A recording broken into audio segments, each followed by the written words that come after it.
Yo, good day mga kasibig Happy Vlog. So ngayon guys, yung video for today natin is mag-water change nga pala ako guys. So hindi ko kasi mabibideo guys kung paano ko ginagawa siya literal. So papakita ko na lang guys kung paano ko binabawasan yung tubig at kung gaano lang kadami yung binabawas ko, kung ilang percent lang guys yung binabawas ko sa pagpalit ng aking tubig. So yun guys, and mamaya guys after na lang ng water change is pakita ko na lang sa inyo kung ano yung mga updates sa Gapi at yung mga nabago. May mga nawala na rin, may mga nakuha na, may mga nabili na at may mga bagong nilipat guys. So yun guys, balikan ko kayo, water change lang tayo guys.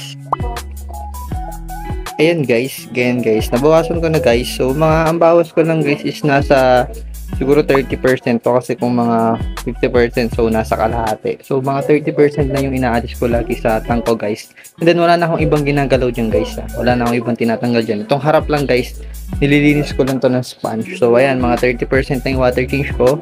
And then dito guys, hindi ko pa nababawasan. So balikan ko na lang kayo guys after ng water change. And pakita ko na rin yung update natin at nabago sa ating mga Gapi. A few moments later. So yun guys, kakatapos ko lang mag water change guys. So kung nakikita nyo guys, pantay-pantay na ulit yung level ng tubig natin dito sa mini Gapi farm ko guys, dito sa CB Gapi Vlog. So yun guys, ito ayan, okay na lahat sila guys. So ngayon guys, papakita ko sa inyo kung paano ako maglagay ng asin. So naglalagay pa rin talaga ako guys ng asin, kasi kailangan to guys, kasi prevention to, para maging malinis na yung tubig lalo at mawala yung mga parasite na pwedeng mangyari or pwedeng mabuhay sa loob ng yung tank. So mas okay na naglalagay talaga tayo nito guys. So itong asin na to guys is rock salt. Yan, yung karaniwan na rock salt. So rock salt dapat guys, wag yung iodized, kasi yan na yun pero dapat ito talaga, it's rock salt talaga guys. So ganyan lang ako maglagay ng asin guys. Isang ganun dito sa mga 5 gallon. Yan, medyo pa konti. So lahat sila guys, lalagyan ko ng ganito asin after ng water change. Ayan, naglalagay talaga ako guys. Ayan. Ito na yung nakasanayan ko din. Hindi ko ito napakita sa mga kong vlog, kasi pa nag-water change ako, hindi ko naman binibideo. So ito guys, naglalagay ako ng asin para iwas parasite sa ating mga Gapi guys. Dito sa 15 gallons, tatlong scoop ng ganito. Kasi 15 gallons to. Alat ko sila dyan. So yun guys, update ko na rin kayo. Mamaya ako na pagpatuloy yung paglagay ng asin. So ito guys, naglagay na pala ako dito guys ng mga full gold. Ayan, mga full gold to. 6 na piraso dito. Tapos dito yung pastel pa din. At dito yung mga EBT natin. Ayan, ganda na ng mga EBT natin. At medyo lumalaki na sila guys. Kung sa totoo sin, medyo lumalaki na sila. Kasi to guys, mga full gold female. Ano na to guys 16 pieces na sila dito, na full gold female. Ayan, 16 pieces na sila dyan. So ang lalaki na rin nila guys, lumalaki na rin talaga. Nakikita ko na hindi pa rin. Tapos dito guys, ayan, dito yung dalawang male dito guys, nilipat ko na dyan. Ayan, for grooming na sila dito. Yung isa sa ito, ayan, kasi naggumaganda na at nag-ears na din. So yung dalawa dito guys, wala na rin, nabili na guys. So ilan na lang sila dito, nabili na. Tapos ito guys, ito available to. So gumaganda na rin to guys, itong feeder na to. Yan, yung ginugroom mo na to. So konti na lang pinapalinis ko na ng katawan, pero ang ganda rin kasi talaga ng hulma ng tail na ito. Ayan, palinisin ko lang yung katawan guys. Tapos ito guys, ayan, sana mag-preggy na to at nang-away na yung babae. At ito guys, ayan na guys, laki na ng EBT natin. And bilis na yan lumaki. So pag nag-i-stage na ng ganyan, ang bilis na yung lumaki. Ewan ko kung bakit. Ayan guys. Tapos ito rin yung pastel natin dito. Ang bilis na rin lumaki guys. Ayan, mahabol sila ng sizing guys. Ayan, sa size, sumahabol sila. Ayan. So guys, yung EBT, laki oh. Diba guys, laki bigla. So ito guys, ito naman yung full gold natin dito na pair. Ayan, sana mapapregi na rin to. Sana mabuntis na rin kung ayun, nahabol siya ng ating male. Yan, molting na yung female. Nakikita ko na yung gold part niya. Nagmamolt na siya. Yan guys, ayaw mag-focus eh.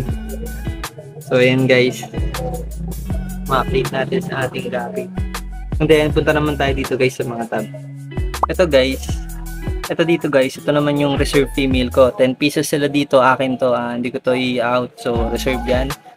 Reserve yan. Tapos ito guys, yung dalawang tab dito nakikita nyo. Papansin nyo, nakasarado. Nireset ko yan. Reset. Kagaya nyan. Reset yan. So, wala na rin laman guys kasi yung mga full gold male, nabili na din. So, marami na out sa full gold male. So, yun nga yung mga nabago guys. So, dito, ayan, dalawa na yung female dyan. So, ayan, sana magbuntisan sila dyan kasi walang-wala na talaga ako ng koi. So, ayan, sana dumami sila dyan, guys.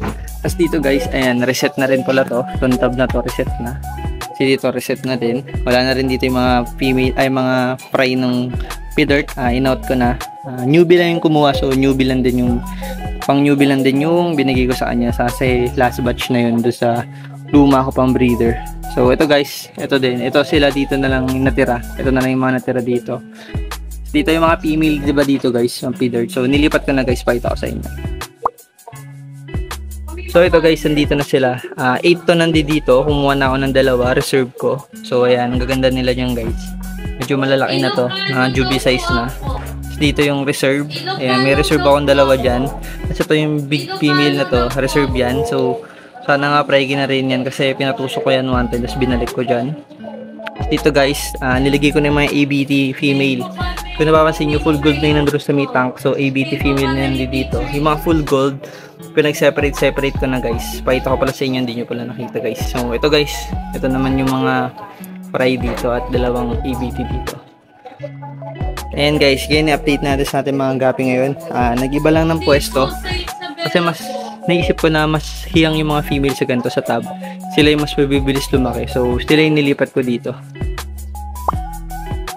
Tapos ito guys, ito pala guys, ito yung mas maliliit na size ng full gold. Sila yung pinagsama-sama ko, namili ako guys. Kasi dito naman yung mas malalaki, mas mga molting.